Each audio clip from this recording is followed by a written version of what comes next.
Estamos llegando ya en los tiempos feriales, en los días feriales, al final del tiempo de Pascua, y ahora entre hoy y mañana tenemos un poquito de San Pablo en apretada síntesis. Vamos haciendo como saltitos. Hoy lo tenemos en este tribunal de Félix, donde se ve que era un funcionario consciente, porque dice que ni bien se lo trajeron, se sentó en el tribunal y comenzó con el juicio, y ahora aprovecha este personaje histórico, la visita del rey Agripa y Berenice, que llegan a Cesarea. Berenice es una mujer que después va a ser la amante del general Tito y que va a destruir Jerusalén en el año 75, en que literalmente no va a dejar piedra sobre piedra en el templo de Jerusalén. Entonces, en la primera parte tenemos así como una noticia histórica muy fehaciente. También todavía hay gente que, con todas las informaciones que hay, tanto de arqueológicas como también de historia por los anales romanos y demás, todavía hay gente que por ahí niega de la historicidad de Jesús o niega de la historicidad de Pablo. Hoy ninguna persona seria niega de la historicidad de estos personajes. Por ahí sí que niega la fe, y de hecho niega la fe. De hecho, a veces hay complicadas explicaciones o maneras de ser, también posiblemente dentro de la Iglesia, que en la práctica, en la realidad de los acontecimientos, niegue en definitiva la fe propia de Jesús, la fe del Evangelio, la fe testimonial, ¿no? Dispuesta al martirio en las cosas importantes, en dar la vida por el otro, en tratar de cambiar las circunstancias difíciles y adversas de la vida. Y mañana, como no lo leemos aquí en misa, ya lo tenemos a Pablo, resumen de alguna manera los 2 años de la cautividad de Pablo en Roma, pero nos salteamos el viaje, como siempre pobre que tiene las peripecias cuando viaja, o su estancia en Malta. Como sea, en todas las ocasiones él aprovecha esto de ser cautivo siempre para anunciar la palabra de Dios. Por eso nosotros, cuando no queremos anunciar la palabra de Dios, no le podemos echar la culpa a nadie, no anunciamos porque no queremos. Yo siempre cuento una anécdota así de afuera para no crear confusión adentro, porque yo nunca uso la homilía para hablarle a Juan para que escuche Pedro, porque hay gente que hace eso, le habla a Juan para que escuche a Pedro. Y esto es un riesgo, porque generalmente si yo quiero que escuche Pedro, no le puedo mandar indirecto, porque seguro que tiene un problema de escucha, lo tengo que agarrar afuera y le tengo que decir, mira Pedro, pim pum pam, no puedo usar la homilía. Entonces, cuando uno pone un ejemplo de acá, parece que uno se está refiriendo a uno. Pongo un ejemplo de hace mucho tiempo, cuando mi primera estancia en Barcelona fue el cambio de cardenal. Pasamos de un cardenal valenciano que se llamaba Carles a un cardenal catalán que se llamaba Sistac, que estuvo hasta hace poco.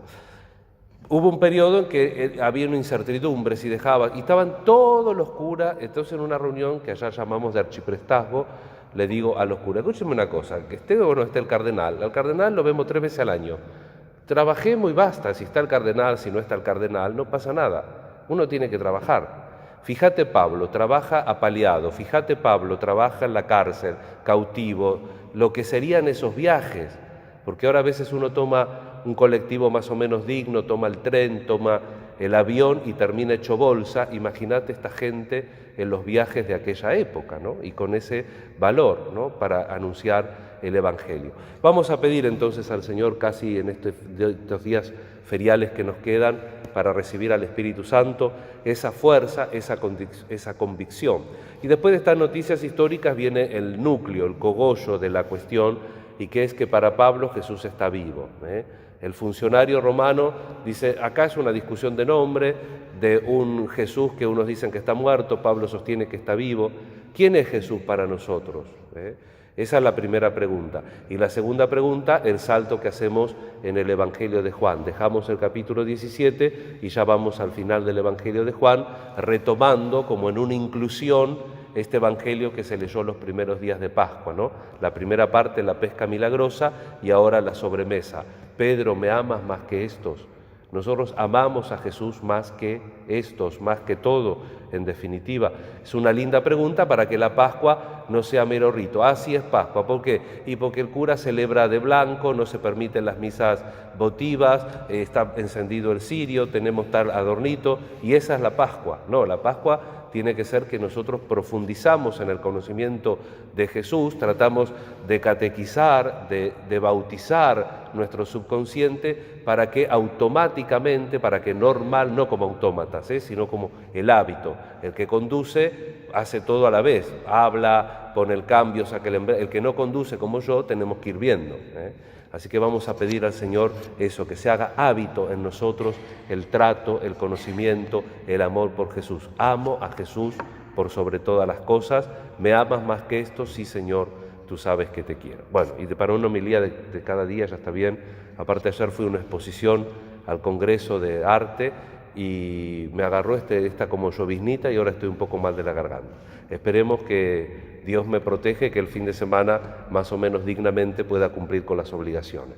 Nos encomendamos a la Virgen especialmente, pidiéndole que nos ayude a recibir en nuestra vida al Espíritu Santo, para que complete en nosotros la obra de la Pascua, y hoy recordemos, primer viernes de mes, hacer nuestra oración pidiendo por aquellos que no se acuerdan de Jesús manifestado en ese corazón que tanto amó a los hombres y que a veces recibe menosprecio, recibe ingratitudes, cuando no, cada tanto de alguno blasfemia también. Así que acordémonos también del corazón de Jesús, como dice Pablo, ¿no? Que todos tengamos los mismos sentimientos de Cristo Jesús. Que así sea.